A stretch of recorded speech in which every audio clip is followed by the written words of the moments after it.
There are few icons of mid-20th century cinema and few symbols of cool who were as readily identifiable in their heyday as Steve McQueen. McQueen star vehicles like The Magnificent Seven, Bullitt, Papillon, The Great Escape and The Thomas Crown Affair have cast a long shadow over the silver screen ever since. They've spawned remakes and inspired scores of would-be leading men to try to live up to the legacy of the King of Cool, an exemplar of the Live Fast, Die Young motto.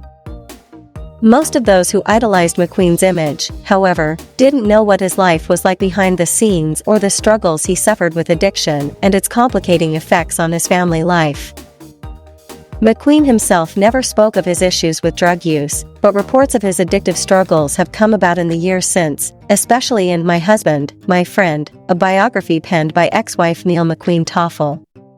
Published 6 years after his death, when Toffel judged her children old enough to be told the truth behind the tension they'd always sensed in their parents' marriage, this account in particular aimed for a non-sensationalized portrait of McQueen. It touches on common themes that often emerge in the phenomenology of drug addiction. For example, Toffel relates that Steve had been an abused child, and often that results in an abusive parent. But even in his drug-abused state, he always stopped short of harming the children. Victims of untreated childhood trauma also often replicate abusive patterns in later life. Though she notes that McQueen was able to avoid replicating those patterns with his children, according to her they were nevertheless shocked to learn that domestic violence had been a significant factor in the rocky nature and eventual breakup of their parents' marriage. She relates one incident in particular where McQueen held a gun on her. He felt the final yes would give him the excuse necessary to haul off and punch me, which is what I was expecting, she writes. Surprisingly and thankfully, he slowly straightened himself up and gave me a look of such hatred that I cringed. This kind of account, told alongside stories of McQueen's addiction to cocaine and erratic behavior, is familiar from other stories of the co-occurrence of domestic violence and substance use, but here we need to be careful. The linkage between substance use disorders and domestic violence is widely attested but also highly complicated, with very different views of causal factors between those who perpetrated the abuse and those who survive it, and one cannot be said to specifically cause the other.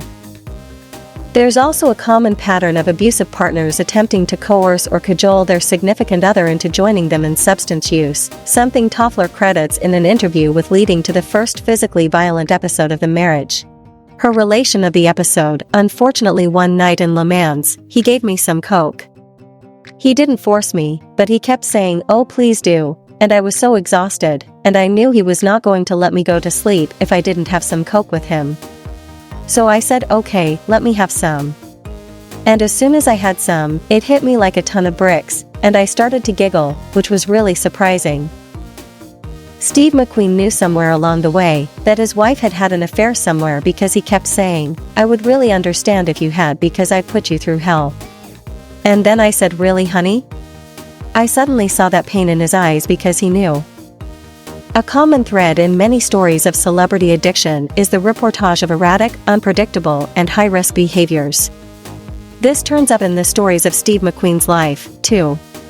A motorcycle and racing car enthusiast, he was prone to sometimes reckless car racing and found himself in at least one wreck that ultimately had to be hushed up.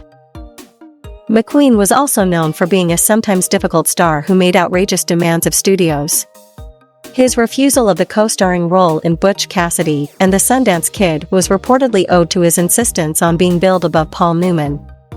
Later, when the pair eventually co-starred in The Towering Inferno, and top billing was split up market by market depending on where the film was screened, McQueen famously insisted that they have exactly the same number of words to speak in the movie and that he get the last line.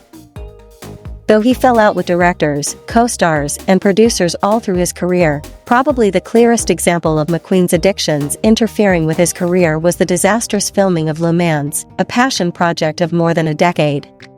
Colleagues reported him as partying heavily during the production, during which one of the infamous car wrecks mentioned above occurred. Despite McQueen's struggles, it's important to remember that as with anyone who suffers from a substance abuse disorder, there was more to the man than the disease. He had a reputation for gregariousness, generosity, a sense of honor and a sweet and charitable disposition, and as Toffler herself hints at in the title of her biography, it's wrong to caricature him in retrospect. That said, there is perhaps a lesson in the fact that all the reports we do have on McQueen's struggles came from other people. It's possible that had he come from a generation more willing to open up about such issues, he could have found treatment and lived a longer, better life. Nobody is just their addiction, and recovery is possible if you reach out. How do you handle someone whom you love and is struggling with addiction? Leave your comment in the comment section and give this video a like. Support our channel by subscribing for more of such star videos.